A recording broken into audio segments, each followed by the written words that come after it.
সমবেত ভক্তবৃন্দের চরণে আমার কোটি কোটি দণ্ডবৎ প্রণাম। শ্রীমৎ মহাপ্রভু পূর্ণ কাশীধামে বসে ছয় গোস্বামীর অগ্রগণ্য সহস্র গোস্বামী পাদকে উপলক্ষ করে জগৎজীবকে ভক্তি তত্ত্ব শিক্ষা দান করছে। আমরা প্রায় সনাতন শিক্ষা শেষ লগ্নে এসে পৌঁছে গেছি।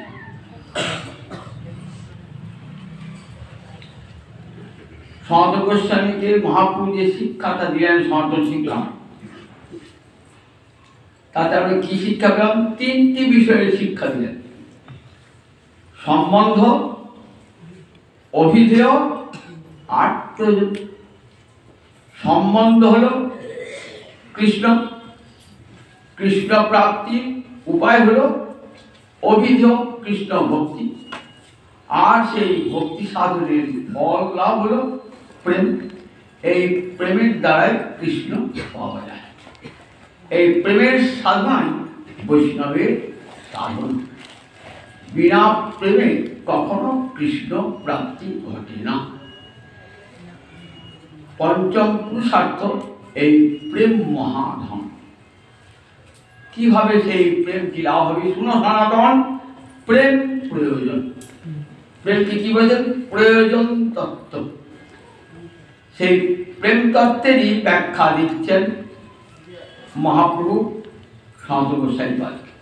কিভাবে এই প্রেমটা লাভ হবে? সাধন ভক্তি হইতে হয় রতির উদয়, রতি গাঢ় হইলে তারে প্রেম নাম কয়। সাধন ভক্তি অঙ্গ যাজন করতে করতে করতে করতে কি হয়? রতি উদয় হয়। কিভাবে রতির উদয়? ক্রমটা আপনাদের আগে শুনেছি। আদৌ শ্রদ্ধা, তত সাধু সঙ্গ, তারপরে ভজন ক্রিয়া, তারপর অনর্থ নিবৃত্তি, তারপরে নিষ্ঠা, তারপরে রুচি, তারপরে ভাব। এই ভাবের নাম রতি। রতি মানে কৃষ্ণ বিষয়ে যে ভালোবাসা, তারই নাম হলো রতি। কৃষ্ণ বিষয়ে যে ভালোবাসা, তারই নাম হলো, শাস্ত্র নাম হলো রতি। এই রতির পরের স্তরটাই নাম হলো প্রেম। সাধন ভক্তি হইতে হয় রতি গাঢ় হয়, রতি গাঢ় হয়ে দাঁড়িয়ে প্রেম নাম হয়। দুধটা মেরে মেরে ক্ষীর করলেন, তাকে আরো ফুটিয়ে কি করলেন? একবার চাচিতে সব চাচিতে দিল। বলেন প্রেম ঠিক এইরকম ঘনীভূত ভক্তি, ঘনীভূত হয়ে জমাট বেঁধে প্রেমে পরিণত হয়ে যায়। তখনই প্রেম মূর্তি ধারণ করে। প্রেম মূর্তি ধারণ করেন? প্রেম তাকে হিরে ভালো। হ্যাঁ, প্রেম যে মূর্তি ধারণ করে তার প্রমাণ দেখুন। প্রেম কেমন মূর্তি ধারণ করে দেখুন।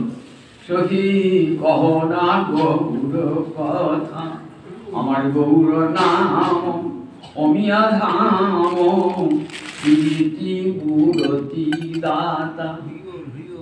প্রীতি মানে প্রেম, মূরতি মানে বিগ্রহ। তাহলে প্রেমের বিগ্রহ সাক্ষাৎ হয়। কখন বিগ্রহ তৈরি হবে? বিগ্রহটা কখন তৈরি হয়? তরল দুধ থেকে আর বিগ্রহ হবে? দুধ থেকে দুধের মূর্তি তৈরি করে দিতে হবে। দুধ থেকে একটু ফুটিয়ে ক্ষীর করুন, তাও হবে না। এই সব তো চাচি করে ফেললেন, তখন দেখুন সব তখন দেখতাম মূর্তি তৈরি হয়ে যাবে। তাহলে ভক্তি যখন জমাট বেঁধে যাবে না, তখন এই রাধা মূর্তি, গৌর মূর্তি, তখন এই প্রেমের মূর্তি তৈরি হয়ে যায়। সাধন ভক্তি হইতে হয় রতি উদয়, রতি গাঢ় হইলে তারে প্রেম নাম হয়। রতি যখন হয় তখন তাকে কি বলে? সে ভক্তকে কি বলে? আগে দিন কি বললাম? জাত রতি ভক্ত। জাত রতি ভক্ত প্রেম লাভের পূর্বাবস্থায় ভক্তের যে অবস্থাটি হয় তাকে বলে জাত রতি ভক্ত। তখন কতগুলি লক্ষণ দেখা দেয়। তাকে কি বলে শাস্ত্রে? অনুভাব। চিত্তস্থ ভাবানাম অববোধকা। চিত্তস্থ ভাবের অববোধকের নাম হচ্ছে অনুভাব। কি কি দেখা যায় বলে, কতগুলো লক্ষণ দেখা দেবে যে আপনার হৃদয়ে যে কৃষ্ণ রতি এসেছে তার কতগুলো লক্ষণ দেখা দেবে। খান্তি অব্যর্থ কালোত্তম, অনেকে ভাবে, আগের দিন বললাম না, চোখে জল এলো খাইতে কাঁদলাম কীর্তন শুনে, বা গৌর দর্শন করে খাইতে না আসলাম চোখে জল এলো, ওটা প্রেম আছে। প্রেম আসবে অত সহজ প্রেম, প্রেম অত সস্তা, অত সস্তা। কতগুলি স্তর পেরিয়ে দেয় প্রেম আসে। দেখুন, কান্তির অব্যর্থ কালোত্তম প্রেম, কান্তির অব্যর্থ কালোত্তম বিরক্তি মান শূন্যতা, আশা বন্ধ সমুৎকণ্ঠা নাম ও গানে সদা রুচি, আসক্তি স্তর গুণাখ্যানে প্রীতদ বসতি স্থলে। তাহলে দেখুন, এতগুলো রতি এরপরে এতগুলো লক্ষণ দেখা দেবে, মিলিয়ে দেখবেন তাই রতি এইগুলো এসেছি না, তবে যেন তার রতি হয়েছে। প্রথমে দিয়েছেন খান্তি, খান্তি মানে ক্ষোভস্য কারণত্বে সতী ক্ষোভ রাহিতম, কয়ে মুদ্রস্য আকার দন্তে নয় হাসি। খান্তি, খান্তি মানে ক্ষোভের কারণ থাকলেও যার অন্তরে ক্ষোভ জন্মায় না তাকেই বলে খান্তি। বলুন কত বড় স্তর! আমার চিত্ত ক্ষুব্ধ হয়েছে, যুধিষ্ঠিরকে কেমন করে তাড়িয়ে দিল দেখুন একবার। যুধিষ্ঠির তার ভাই এবং স্ত্রীকে নিয়ে চলেছেন বনবাসে। এত বড় রাজা চলে গেলে তার চারিদিকে বনে থাকবেন, গিয়ে বনে গিয়ে থাকবেন। একদিন রাজসুখে ভোগে বিলাসে দিন কাটিয়েছেন। সকালে উঠতেন বৈতালিকের সঙ্গীতে। দেখুন কত ছোট ছোট রাজা মহারাজ তাকে প্রণাম জানাতো। আর সেই মহারাজ যুধিষ্ঠির চলছেন কোথায়? বনের উদ্দেশ্যে, বনবাসে। 12 বৎসর বনবাস, 1 বৎসর অজ্ঞাতবাস করতে হবে। কোনো ক্ষোভ আছে চিত্তে? কোনো ক্ষোভ নাই চিত্তে। কাউকে কোনো অভিশাপ দেওয়া, নিন্দা বান্দা কার না। দেখেছেন তো কি ভাবছেন? আমাকে গোবিন্দ দিয়ে রাজা করেছিলেন, আজ আমাকে গোবিন্দ বনবাসী করেছেন। কেমন ভাবছে? ক্ষোভ চিত্তে কোনো ক্ষোভ নাই। যখন বসে আছেন একদিন নিরালায় বসে আছেন, দ্রৌপদী চিত্তটা ঠিক থাকছে না। তখন দ্রৌপদী মহারাজ যুধিষ্ঠিরকে বলছে, দেখছি তো স্বামীদের কষ্ট, স্বামীরই কত কষ্ট, কষ্ট নিজের জন্য না, স্বামীদের কষ্ট দিকে মনটা পতিব্রতা রমণীত মনটা কেঁদে উঠছে। বলছে রাজা তোমার জন্যে, আর দেখো তোমার ভাইদের দুরবস্থা। তুমি তোমার এত গুণ থাকা, একটা ত্রুটি, এই পাশা খেলা মানে জুয়ো খেলা হবে, এটা তুমি খেলো কেন? তোমার এত গুণ, কিন্তু ওইতে যদি একটা দোষের যদি তোমার 100 গুণ না আসে। বলছেন দেখো কল্যাণী, পাশা তো আমি খেলি না, আমাকে কে যেন জোর করে পাশা খেলায়। নাস্তিক কম প্রহাসী কল্যাণী, তুমি নাস্তিকের মতো। পৃথিবীতে গোবিন্দের ইচ্ছা ছাড়া একটা গাছের পাতাও পড়ে, গাছ থেকে পড়ে না। দেখছেন কেমন উদাসীন ভাব। ক্ষোভের কারণ আছে, কিন্তু ক্ষোভের কারণ থাকা সত্ত্বেও চিত্তে ক্ষোভ নাই। মহারাজ পরীক্ষিত এসে বসেছেন হরিদ্বারে ব্রহ্মকুণ্ডের তীরে। 7 দিন বাদে তার তক্ষক দর্শনে মৃত্যু হল। পুত্র জন্মেজয়ের হাতে সব রাজ ঐশ্বর্যের ভার দিয়ে চলে এলেন কোথায়? গঙ্গার তীরে এসে বসেছেন। এসে কি বলছেন, হে ব্রাহ্মণগণ, আপনারা আমাকে অঙ্গীকার করুন, আপনারা আমাকে হে মা গঙ্গা, তুমি তো হরিচরণতে আসছো, তুমি আমাকে স্বীকার করে নাও। আমার 7 দিন বাদে মৃত্যু হবে, তার জন্য কোনো দুঃখ নাই, কোনো দুঃখ নাই। গায়ত বিষ্ণু গাথা, হে ব্রাহ্মণগণ, আপনারা কৃষ্ণ গুণ কীর্তন করুন। আমি কাউকে যদি আমি 7 দিন বাদে মরে যাবেন, তাহলে তার চিত্তে কেমন অবস্থায় কি হয়? তখন সে বসে হরিগুণ গান করবে। কিন্তু মহারাজ পরীক্ষিত চিত্তে কোনো হেলদোল নাই, বসে শুনছেন 7 দিন ব্যাপী হরি কথা শুনছেন। 7 দিন হরিকথা শোনার পর আর মা এসেছেন। মা উত্তরা, তোকে সুখদেব কি বলে গেল শুনবে মা? মাকে শোনাচ্ছেন আবার সুখদেব মহারাজ পরীক্ষিত। সেটা সেই বইটার নাম কি হয়েছে? বৃহৎ ভাগবতামৃতম। বৃহৎ ভাগবতামৃত। দেখো মা, তোমাকে সংক্ষেপে বলি, আমার তার বেশি সময় নাই, তোমাকে সংক্ষেপে বলে যায়। আমাকে সুখদেব কি বলে গেলেন তার সংক্ষিপ্ত সার। সেই সংক্ষিপ্ত সার যে গ্রন্থ আছে, সেই গ্রন্থের নাম হলো বৃহৎ ভাগবতামৃতম। দেখো কোনো হেলদোল নাই, 7 দিন ব্যাপী বসে বসে কৃষ্ণ কথা শুনছেন, গায়ত বিষ্ণু গাথা। আমাকে ব্রাহ্মণের শিষ্ট কোনো কুহ দংশন করুক, তত্ত্ব দংশন করুক, তাতে আমার কোনো দুঃখ নেই। তাহলে ক্ষোভস্য কারণার্থে সত্যি, ক্ষোভের একদম ক্ষোভের কারণ থাকা সত্ত্বেও ক্ষোভ নেই। মহারাজ অম্বরীশের সামনে মৃত্যু সাধী, পরীক্ষিত 7 দিন সময় আছে, আর 7 সেকেন্ডও সময় নেয় মহারাজ অম্বরীশের। তখনই মৃত্যু এসে তাকে দগ্ধ করে পুড়িয়ে ছাই করে। কৃত্যা জ্বলতে জ্বলতে আসছে এক মুহূর্তে।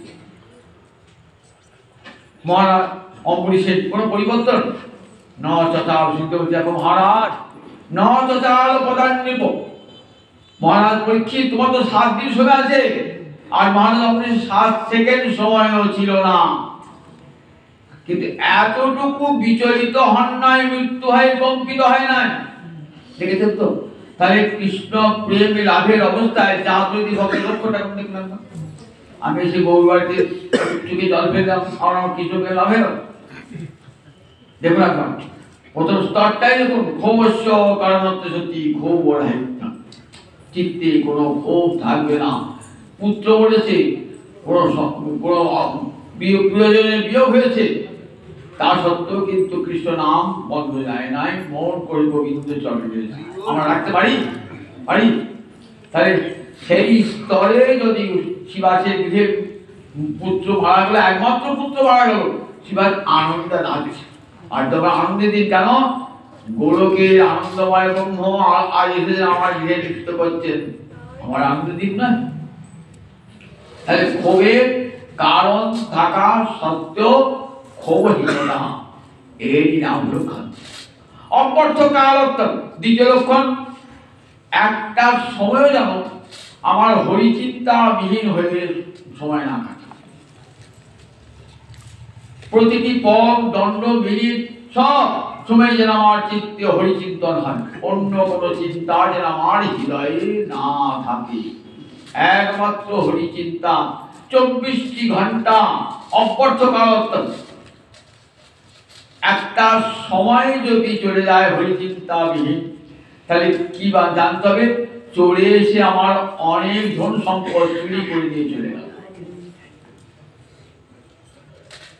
অপর্থ কালোত্তম, 24টি ঘন্টা গোবিন্দকে স্মরণ মনে সংসারে সকল কর্ম করছেন, মনটা কিন্তু গোবিন্দ চরণেই প্রাচীন প্রার্থনা করছেন। আমার একটা মুহূর্ত যেন গোবিন্দ চরণ থেকে সরে না যায় মনটা। দেখুন প্রধান কি বলছেন ভগবানকে, যে গোবিন্দ বর্ণাও বলছো, আমার তো কোনো বর্ণাকে টাকা পয়সা ধন দৌলত কিছুই দরকার নাই, আমার বাবা তো মেলা সম্পত্তি, অঢেল সম্পদ, তুই বর্ণাও বলছে, আমি মুক্তিও নেবো না। জগৎ জীবে এত দুঃখ কষ্ট, সেই দুঃখ কষ্ট দেখে আমি মুনিদের মতন বনে গিয়ে নির্জনে নিজের মুক্তি চাই না। ভক্ত তো সকলের ভালোবাসা, সকলের মঙ্গল কামনা করতেন, মুনির মতো নির্জনে গিয়ে চাই না। তাহলে কি চাও?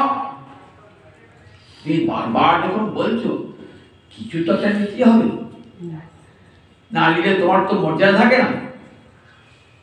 কি বলছেন দেখো, যা প্রতি অবিবেকীনাং বিষয়েষু অনপায়িনী তাম অনুসরত স্বামী হৃদয়াৎ না পুরুষার্থ। যা প্রতি যে ভালোবাসাটা কাদের বিষয় বিষয় বিষয় যা প্রতি কাদের অবিবেকী না, যারা অবিবেকী ব্যক্তি। কারা অবিবেকী বিবেকী ব্যক্তি? যারা জানেন টাকাটাই সব জীবনের, তারাই তো অবিবেকী, তাদের বিবেক শূন্য হয়ে গেছে। টাকাটা শখ নয়, এই জ্ঞানটা দিলেও তাদের কিন্তু কিছুতেই তাদের বিবেক চৈতন্য আসে না। তাই তারা অবিবেকী। অবিবেকী ব্যক্তির যেমন বিষয় অনপায় মানে অপায় ঘটে না, বিশ্লেষ ঘটে না। অপায় মানে বিশ্লেষ ঘটা, অর্থাৎ বিষয় চিন্তা হতে মনটা এক মুহূর্ত সরে যায় না, তা কি বলে অনপায়নী। যার অনপায়নী প্রতি একটা ধনী লোকের টাকা ছাড়ার অন্য কোনো চিন্তা নাই। 24টি ঘন্টা সে চিন্তা করছে টাকার কথা, রাত্রে শুয়ে শুয়ে সে টাকার কথা চিন্তা করছে। ওই বিষয়ী ব্যক্তিটা যেমন করে টাকার কথা চিন্তা করে, আমার যেন তোমার শ্রীচরণে ওই একে কি বলে অপর্থকাল। এক মুহূর্ত যেন মনটা গোবিন্দ চরণ হতে সরিয়ে না যায়। সংসারের সকল কাজে ধ্যানে জ্ঞানে হৃদয়ে তুমি আমার হৃদয়ের ভোগ সাধকের এই একমাত্র বক্তব্য। সংসারের সব কাজ ধ্যানে জ্ঞানে তুমি যেন থাকো, সংসারের সব কর্ম করবো, মন যেন তোমার চরণে থাকে। মহাপ্রভু একটা পত্র লিখে জানালেন রূপ সনাতনকে। সনাতন গোস্বামী পাদকে বলছেন, সনাতন ঠিক সময় হলে আমার কাছে আসবে। তাহলে এখন কেমন করে প্রভু থাকতে পারছি না? বললেন পরব্যসনিনী নারী, অর্থাৎ পরপুরুষে আসক্তা রমণী, সে যেমন সংসারের সকল কর্ম করে, মনটা যেমন পর পুরুষে দিয়ে রেখে দেয় 24টি ঘন্টা, তেমনি করে তুমি পরম পুরুষে মনটা 24 ঘন্টা দিয়ে রেখে দাও।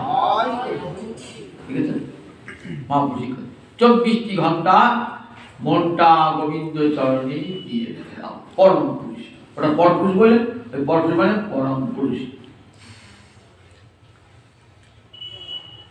অপর্থকাগত বিরক্তি, বিরক্তি মানে ইন্দ্রিয়ভোগ্য বিষয়ে ভালোবাসা যেন না জন্মা। ইন্দ্রিয়ভোগ্য বিষয় কি কি? রূপ, রস, শব্দ, গন্ধ, স্পর্শ,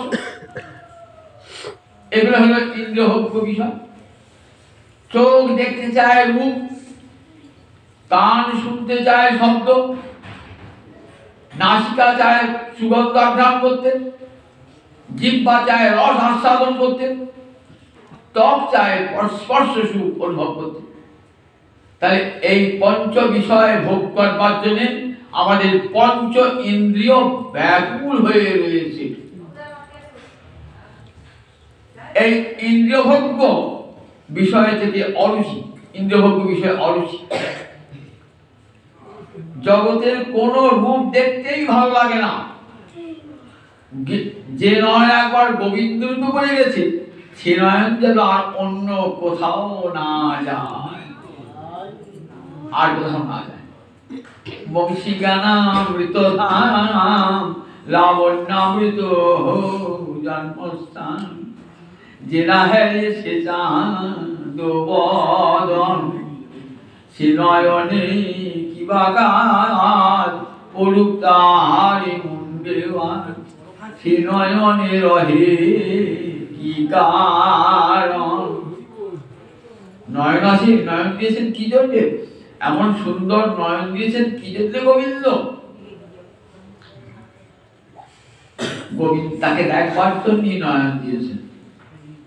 এর আগে আগে তাকে অনেক জন্ম পেয়েছি, পাখি হয়েছি, হাতি হয়েছি, ঘোড়া হয়েছি, কতিক হয়েছি, তখন তো নয়ন পেয়েছিলাম। সে নয়ন যেমন গোবিন্দ দর্শন হয়েছে, গোবিন্দ দর্শন হয় না। গোবিন্দের কাছে থেকেও গোবিন্দ দর্শন হয় না। কিন্তু মানব জন্মে এমন দুটি নয়ন দিলেন, বলে এই দুটি নয়ন দিয়ে কি দেখবে? আমার গৌর হরির রূপ দেখবে। তোমার নয়নের তৃষ্ণা মিটে যাবে। দেখো নয়নের তৃপ্তি হবে না। জনময় অবধি হাম রূপ নিহার, আমার নয়ন না চির পিত হে। রাধারানী বলছে আমার নয়নের ক্ষুধা যে মিলল না, গোবিন্দ যতবার তোমাকে দেখি ততবার তুমি নূতন নূতন হও। সেই অনুরাগ বাখানিতে তীরে তীরে নূতন হই। জানিস ললিতা, জানিস বিশাখা, আমার কৃষ্ণে কেমন অনুরাগ জানিস? যতবার কৃষ্ণ দেখি মানে এই কৃষ্ণ আগে দেখি নাই তো, নূতন কৃষ্ণ, নূতন কৃষ্ণ দেখি। আমরা একটা লোকের রূপন লোককে দেখলাম তো একবার দুবার তিনবার চারবার আর ভালো লাগবে। কোন রূপবতী রমণীকে দেখলাম একবার দুবার তিনবার চারবার আর ভালো লাগবে না, একই জিনিস। কিন্তু আমার গোবিন্দের তীরে তীরে নূতন হয়, তীরে তীরে গোবিন্দ রূপ ক্ষণে ক্ষণে নবনবায়মান, ক্ষণে ক্ষণে নূতন। যখন রাধারানী কৃষ্ণ দর্শন করছেন তখন এই যে নূতন কৃষ্ণ, এই যেন নূতন কৃষ্ণ, এই কৃষ্ণকে যেন দেখি না কোনো কালে। রঘুনাথ দাস গোস্বামীরা একবার গৌরহরিকে দর্শন করলেন, এসে সন্ন্যাসের সময় কোথায় এলেন? অদ্বৈত গিয়ে এসে গৌরহরিকে দর্শন করলেন, দর্শন করে আর সংসারে থাকতেই পারলেন না। রঘুনাথ দাস গোস্বামী সংসারে মন উড়ুর মন কতক্ষণ গৌর চরণে আত্মসমর্পণ করত। রূপ সনাতন সবাই রামকে যে মহাপ্রভু চলেছেন না, ওই রূপের মানুষ যখন চলেছেন না, রূপ সনাতন দেখে আর চাকরি করতে পারে না, থাকতে পারে।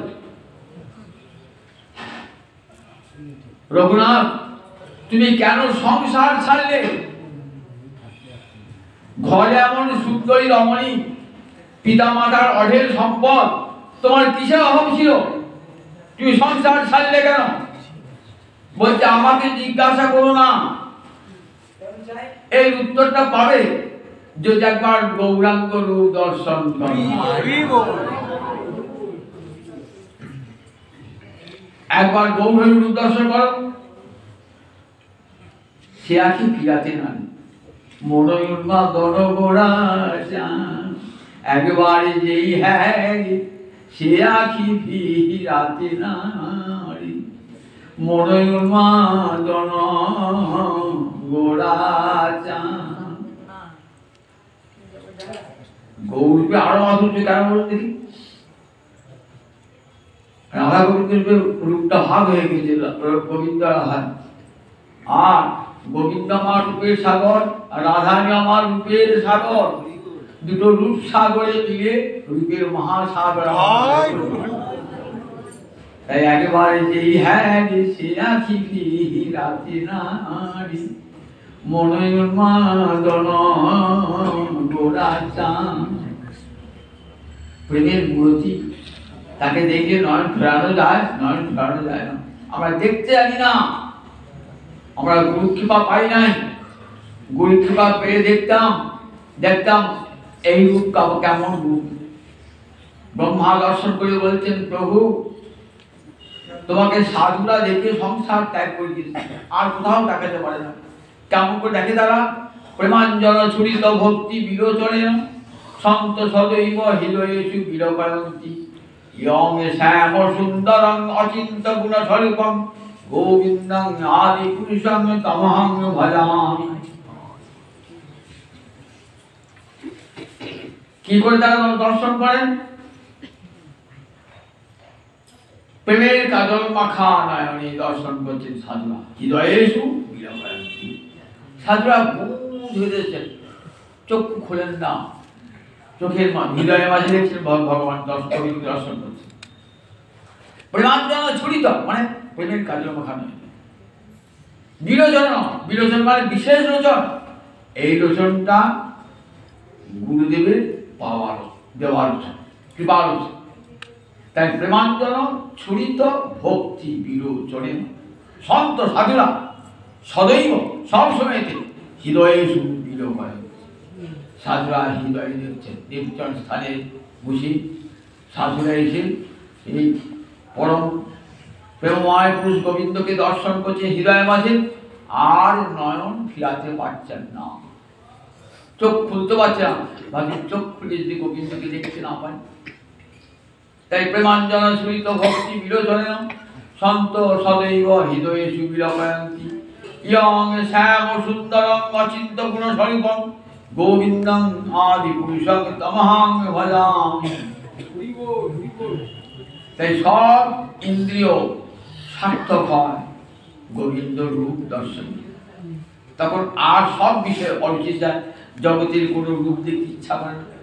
জিহ্বা যদি একবার হরিগুণ কীর্তন করে কেমন মনে হয় বলুন দেখি? হরিনাম করুণাবার করতে করতে কি মনে হয় বলুন দেখি?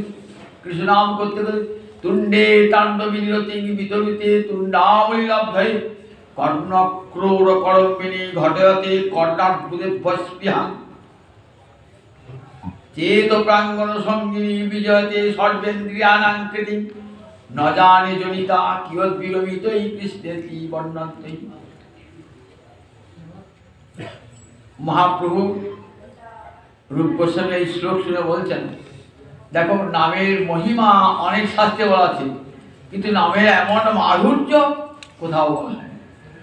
রূপ তোমাকে এমন ভগবান কৃপা করেছে, দেখো এমন নামের মাধুর্য। নাম যখন জিহ্বায় উচ্চারিত হয়, তুণ্ডে তুণ্ড মানে জিহ্বা, তাণ্ডবী তাণ্ডব নৃত্য করে। যদি নাম যদি জিহ্বায় একবার তাণ্ডব নৃত্য করে, তুণ্ডে তাণ্ডবিনী রতিক বিতরুতে, ভালোবাসা ভালোবাসা ছড়িয়ে যায়। মনে হয় কি মনে হয়? আমার হাজার হাজার জিহ্বা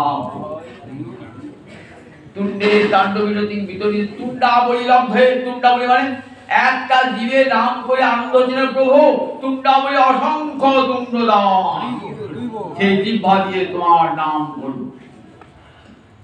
কর্ণক্রৌর করম্বিনী, কানের গর্ত দিয়ে ছিদ্র দিয়ে যখন সেই নাম প্রবেশ করে, তখন কি মনে হয়? আমার দুটো কান দিলে কেন প্রভু? অর্বুদ অর্বুদ কর্ণ দিলে না কেন প্রভু? তোমার নাম শুনতাম রাধানী গোবিন্দ, তোমার নাম শুনে পাগলি সই কিবা শুনাইল শ্যাম নাম আমার কানের ভিতর দিয়া মরমে পহছিল, আমার আকুল করিল মোর প্রাণ।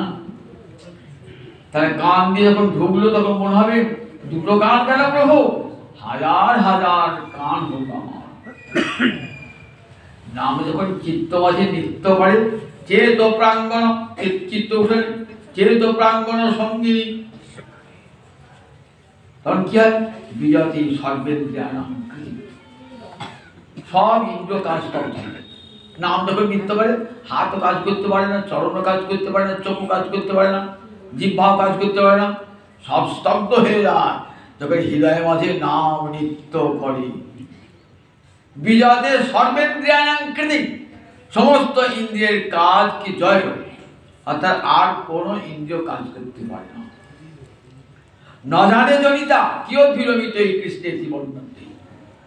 ন জানে জনিতা মানে বিধাতা, জানি না বিধাতা, কিয়ৎ বিরমিতৈ কতখান অমৃত দিয়ে এই কৃষ্ণ দুটি নাম সেই অক্ষর সিদ্ধি। ন জানে জনিতা কিয়ৎ বিরমিতৈ, কত পরিমাণ অমৃত দিয়ে এই কৃষ্ণ নাম এই দুটি অক্ষর সিদ্ধি। কারণ নামের নাম সুধা নাম এমন মহামনা, তখন মনে হয় অদ্ভুত কল্পনা আমার। আর তখন জিহ্বা দিয়ে আর অন্য কোনো কথা বলতে ইচ্ছা করে না।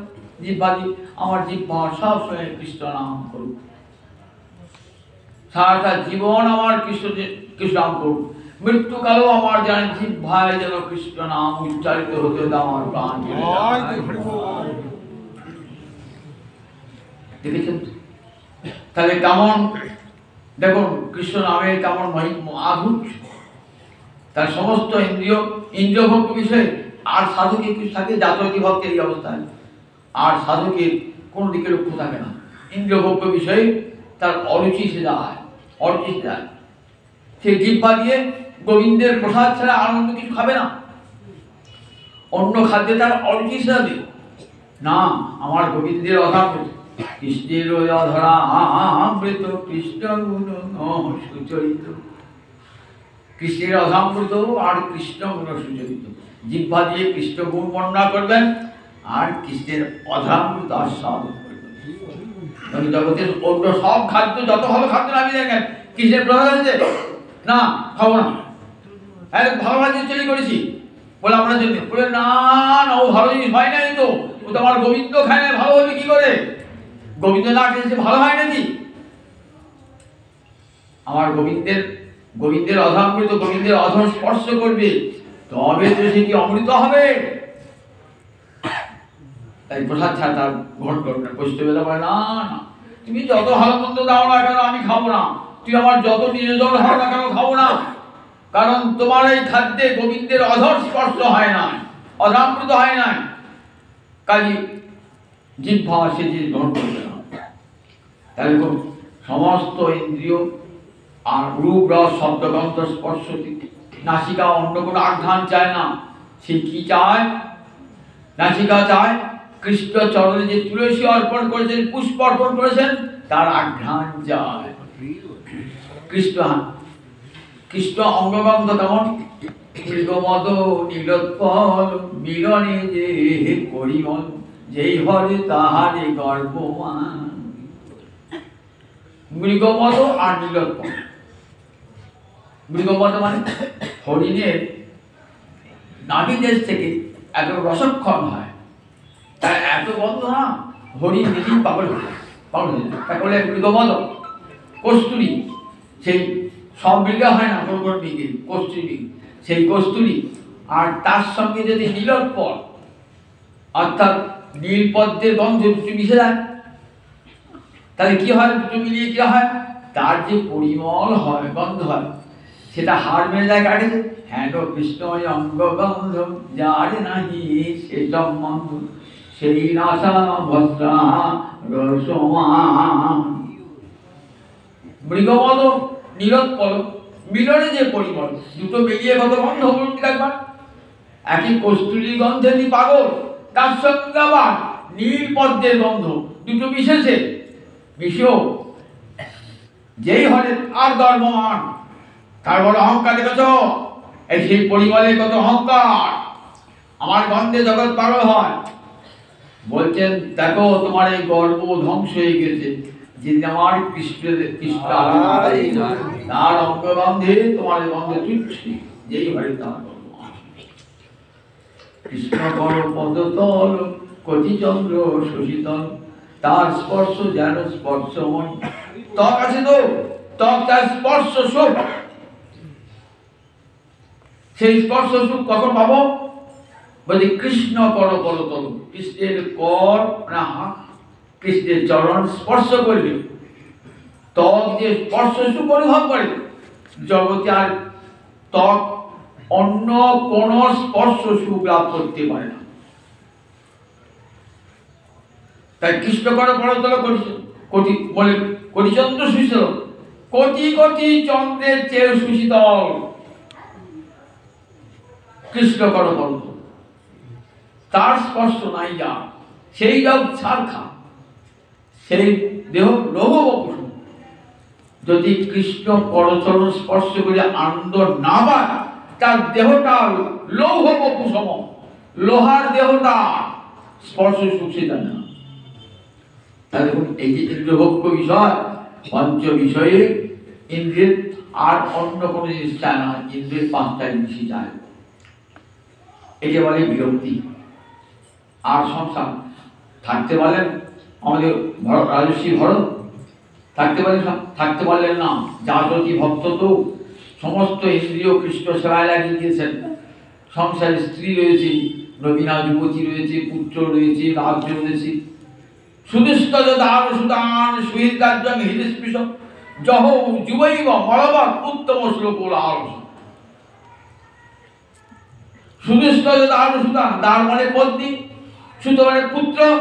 সুদুষ্ট ত্যাগ করা যায় না যৌবন বয়সে, বৃদ্ধ বয়সে আপনার কি ত্যাগ হয়ে যায়। তাই বৃদ্ধ বয়সে ত্যাগ হয়ে যায় না, যারা গভীর ঘোর সংসারের মানুষ, যাদের কৃষ্ণবর্তী নাই, সংসার টাঙ্গাটি ধরে আছে।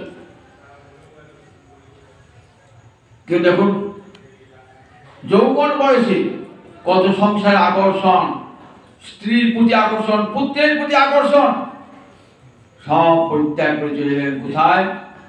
গণ্ডকী নদীর তীরে পুলহ ঋষির আশ্রমে। সেখানে বসে কৃষ্ণ কৃষ্ণ কৃষ্ণ কৃষ্ণ কৃষ্ণ হে কৃষ্ণ কৃষ্ণ কৃষ্ণ কৃষ্ণ কৃষ্ণ হে জপ করছে রাজস্বী ভরত। এবং উত্তম শ্লোক হলো আবশ্যক।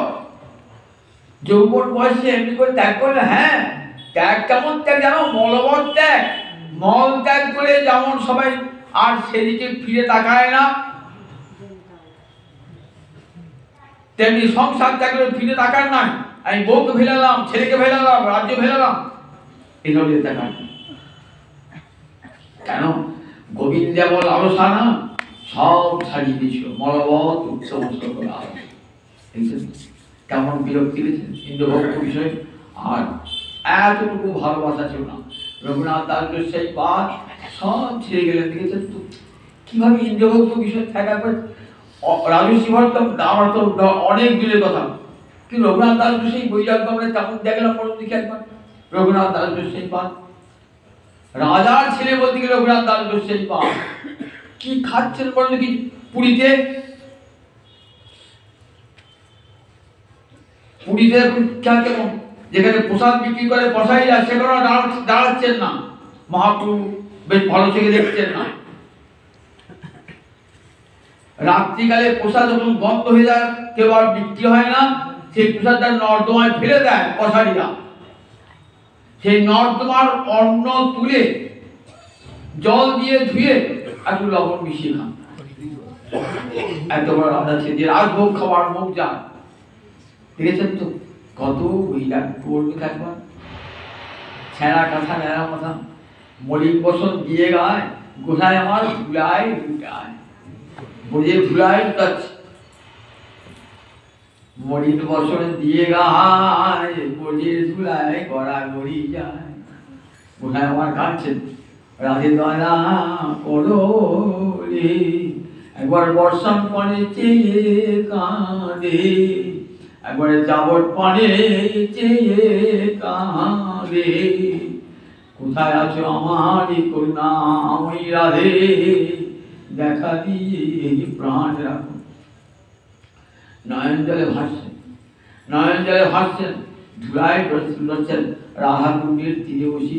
কি বৈরাগ্য দেখে দেখলাম। কৃষ্ণ হৃদয়ে না জেলে এই বৈরাগ্য আসে, এই বৈরাগ্য আসে। তাহলে বিরক্তি, ইন্দ্রভোগ্য বিষয় বিরক্তি, খান্তি অবর্ত কাল বিরক্তি, মান শূন্যতা। চতুর্থ লক্ষণ মান শূন্যতা। আমাদের কত অহংকার। আমি ব্রাহ্মণ কুলে জন্মিয়েছি, আমি একজন শিক্ষক, আমি একজন অধ্যাপক, আমি একজন চিকিৎসক, আমি একজন ইঞ্জিনিয়ার। কত অহংকার। আমার কত ধনবান, আমি সমাজে কত ক্ষমতাবান, কত অহংকার। এই অহংকার নিয়ে কিন্তু বৈষ্ণব ধর্ম হয় না। বৈষ্ণব ধর্মটাই পায়ে পড়ার ধর্ম। তো ব্রাহ্মণ চণ্ডাদি কুকুরান্ত করি, দণ্ডবাদ করিবে যে বহু মান্য করি। এই সে বৈষ্ণবের ধর্ম, সবারই উন্নতি, সেই সে পাষণ্ডী যা ইতে নাহি বলি। অহংকার নিয়ে কেউ যাবো এই আমার মহাপুরুষ ধর্ম পালন থেকে শোনো। অহংকার নিয়ে, অন্তর অহংকার নিয়ে আমি উচ্চ জাতি, উচ্চ বর্ণে, আমার উচ্চ ক্ষমতা সম্পন্ন, আমি উচ্চ শিক্ষিত, আমি ধনবান, এই অহংকার অন্তরে রেখে কোনদিন আমার গৌর হরির কৃপা পাবে না, হৃদয় চাঁদে কৃপা পাবে না। ওই ছেঁড়া কাঁথা নেড়া মাথা কাঁধে বহির্বাদ, লোকে শুধাইলে বলে ওই চৈতন্যের দাস। এই বৈরাগ্য, মান শূন্যতা। আমার আবার মান কি? এমন মানব জন্ম পেলাম, আমি কৃষ্ণ ভজন, আমার দেহটা কৃষ্ণ ভজনে লাগলো না, আমার আবার মান কিসের? আমার আবার মান কিসের? মানুষ, আমি তো মানুষ হইতে পারি, আমি তো সত্যিকারে মানুষ হইতে পারলাম না, তাহলে আমার মানটা কিসের? মানব জন্ম দিলেন, কিন্তু সেই জন্মকে আমি সার্থক করে তুলতে পারলাম না। পশুর মতোই জীবন আমার রয়ে গেল, তাহলে আমার মান কিসের? ধর্মে নয় হীনা পশুবি সমানা, গোবিন্দ ভজন বিহীন জন পশুর তুল্য। তাহলে আমার মান কিসের? এই মান শূন্যতা দেখেছেন কত। আর নিজেকে কখনো বড় বলে হরিদাস ঠাকুর সর্বগুণে গুণান্বিত হয়ে, রূপ সনাতন সর্বগুণে গুণান্বিত হয়ে, উচ্চকোটির ব্রাহ্মণ ছিলেন রূপ সনাতন, উচ্চকোটির ভজনশীল হরিদাস ঠাকুর বলে না না আমাকে ছিল না, দেখো আমার অপবিত্র তো। রূপ সনাতন বলতে রাজ সেবা করেছি, হরিদাস বলতে আমি জগৎ তুলে জন্মিয়েছি, আমাকে ছো না, আমাকে ছো না, আমি অপবিত্র। কতখানি দেখেছেন এত উচ্চ স্তরের মানুষ হয়েও যাকে ছুঁয়ে পড়ে ব্রহ্মাণ্ড পবিত্র হয়ে যায়। গৌরহরি বলছেন, জানো তোমাকে ছুঁই কেন জানো? আমি নিজে পবিত্র হব বলে। গৌরহরি বলছেন, আমি তোমার অঙ্গ স্পর্শ করি কেন জানো? হরিদাস, আমি নিজে পবিত্র হব। জানো হরিদাস, তুমি জানো না, গঙ্গা চাইছেন একবার হরিদাস এসে আমার জলে স্নান করো। আমি তো কলুষণ আসিনি, পাবনি, কিন্তু আমিও পবিত্র হয়ে যাবো যদি একবার হরিদাস স্নান করে আমার জলে। দেখেন, কৃষ্ণ ভক্ত যেখানে চরণ দেবে সেই জায়গাটাই পবিত্র হয়ে যায়, তীর্থ হয়ে যায়। তীর্থি ভবন্তি তীর্থান, তীর্থ তীর্থ হয়ে যায় কৃষ্ণ ভক্তের চরণ পেলে বলে। সোজা কথা, কৃষ্ণ ভক্ত মান শূন্যতা, খান্তির অবর্তকাল অত্যন্ত বিরক্তির মান শূন্যতা, আশা বন্ধ। আশা বন্ধ মানে কৃষ্ণ কৃপা করিবেন দৃঢ় পরিমাণে। আমি তো ভজসাধন করতে পারি না, কিন্তু গোবিন্দ আমার করুণাময়, তো ঠিক আমাকে কৃপা করবেন, আমাকে নিশ্চয়ই কৃপা করবেন। আমার তো কোনো ভজন সাধন নাই, আমি একটা অমানুষ। সারাটা জীবন আমার ব্যর্থ হয়ে গেল বিষয় চিন্তায়, কামিনী কাঞ্চনে আসক্ত হয়ে থাকলাম। প্রভু, কিন্তু তুমি নিজ গুণ আমায় ক্ষমা করো প্রভু, নিজ গুণ। কি রে মানুষ পশু পাখি বলে জনমে, অথবা কীট পতঙ্গে করম বিপাকে গতাগতি পুনঃ পুনঃ মতিরহু তুহা বড় সঙ্গী। কর্মের বিপাকে আমি কখনো পশু পাখি হবো, কীট পতঙ্গ হবো, তুমি কৃপা করবে। ওহু জগন্নাথ জগতে পহারসি জগবাহী নহ মহিষার। তুমি জগন্নাথ, তো জগন্নাথ যখন জগতের সবার দায়িত্ব তোমার, আমি তো জগতের বাইরে নয়। বাপের 5টা ছেলে একটা দুষ্ট হয়, ওই 4টে থেকে যেমন চোখে দেখে, দুষ্টটাকেও তেমনি চোখে দেখে। তাই তুমি আমাকে নিশ্চয়ই ছুট ফেলে দেবে না। আমি জগবাহী নই, আমি জগতের বাইরে নই, জগতের বাইরে নেই প্রভু। তাই তোমার পদ পল্লব করি অবলম্বন, তোমার চরণ কমলকে ভেলা করি আমি সংসার সাগর পার হয়ে যাব। তুমি কৃপা করলেই করবে। তুমি তো পুতনাকে কৃপা করছো, আমাকে বলবে না? এত পাপ পুতনার, মা হয়ে ছেলের রক্ত পান করেছে, এমন পাপিষ্ঠা পুতনা, তাকেও তুমি কৃপা করে ধাত্রী গতি দান করেছো গোলকে। তোমার মতন করুণাময় আর কে আছে জগতে প্রভু? কে আছে? হে গোবিন্দ, তোমার মতো করুণাময় জগতে কম্বা দয়ালু শরণং ব্রজেয়। আর কোন দয়ালু এমন ভগবান আছেন যে বিষ দিলে অমৃত দেয়? তাকে যদি কেউ বিষ দেয় সে অমৃত পায়, তাকে যদি কেউ গাল দেয় তাহলে তার মুক্তি ঘটে যায়। এমন ভগবান কোথাও পাবেন? সেই ভগবানের চরণে আত্মসমর্পণ তুই কেমন নিশ্চিত পাবো। মুকুন্দ, চট্টগ্রামের মুকুন্দ আর বাসুদেব 2 ভাই, মহাপ্রভু পরম ভক্ত। মহাপ্রভু যখন শিবাসঙ্গে বসেছেন না, 7 প্রহরিয়া ভাবে সবাইকে কৃপা করছেন। শিবাজ বলছেন, প্রভু মুকুন্দ এসেছে, ওকে কৃপা করবে না? না, আমি মুকুন্দকে কৃপা করবো না। কেন করবেন ঠাকুর? ওর কি অপরাধ? বলছে ও খড় জাতীয় আবাদী। খড় যেটা আবার দেখি না, জ্ঞানীর সভায় গিয়ে বলে জ্ঞান বড়, আর ভক্তের সভায় গিয়ে বলে ভক্তি বড়। আমি ওকে কৃপা করবো না। মুকুন্দ ভয়ে জনসন জিজ্ঞাসা করো, কোনদিন কৃপা হবে না? শিবাজের প্রভু কোনদিন কৃপা করবো ওকে? তেমন হ্যাঁ, কোটি জন্ম বাদে কৃপা করবো। মুকুন্দ নৃত্য করছে যে কোটি জন্ম বাদেও আমার মহাপ্রভুর কৃষ্ণ কৃপা করিবেন দৃঢ় পরিমাণ। ভক্তির বিশ্বাস, গোবিন্দ আমার করুণাময়, তার একদিনের ভজন ব্যক্ত হয় না। আমি যত পাপী তাপী হই না কেন, গোবিন্দ বলেছেন না, আমার ভক্ত দুরাচারী হলো আমি তাকে কৃপা করি। অপিচে সুদুরাচার ভজতে মামানন্দ ভার, গীতা বললেন, গীতা 9 অধ্যায়, অপিচে সুদুরাচার ভজতে মামানন্দ ভার। দুরাচারী হয়ে যদি আমাকে ভজন করে তাকে কি ভাববে? তাকে আমার ভক্ত বলি ভাববে। তাকে দূরে সরিয়ে দিও না। দেখেছেন তো, আমার ভক্ত মাতা হোক লম্পট হোক জানবে একদিন ক্ষিপ্রাম ভবিত ধর্মাত্মা, তাড়াতাড়ি ধর্মাত্মা হবে, তাড়াতাড়ি হবে। ওই যখন কৃষ্ণ ভক্তির বীজ তার হৃদয়ে রোপিত হয়েছে, ঠিক একদিন কাজ করবি। ওই বীজ তখনও ব্যর্থ হয় না। তাই আশাবন্ধ সমুৎকণ্ঠা কত দিয়ে পাবো? যখন এই রতি এসে যায়, ঠাকুর কত দিয়ে তোমার সেবা পাবো, কত দিয়ে পাবো তোমার সেবা? রূপ সনাতন বৃন্দাবনের কথা কথা কেটে বেড়েছেন ওপর রাধারানী, কবে দয়া করবে প্রভু? উদ্বাস হয়ে বৃন্দাবনের কথা কথা কাঁদছে, যমুনার ঘুরে কাঁদছেন, কবে তোমার দয়া হবে প্রভু? উৎকণ্ঠায় প্রাণ যায়। তৃষ্ণা পেলে কি মনে হয়? জেনে পেলে কতক্ষণ জলটা পাবো। ঠিক এমনি কৃষ্ণ তৃষ্ণা এসে যায়, কতক্ষণে গোবিন্দ পাবো, কতক্ষণে কৃষ্ণ পাবো। এই তৃষ্ণা সমুৎকণ্ঠা, কবে তোমার দর্শন পাবো বহু, কবে তোমার কৃপা পাবো বহু। এক মুহূর্ত দ্বারা আর দর্শ হয় না।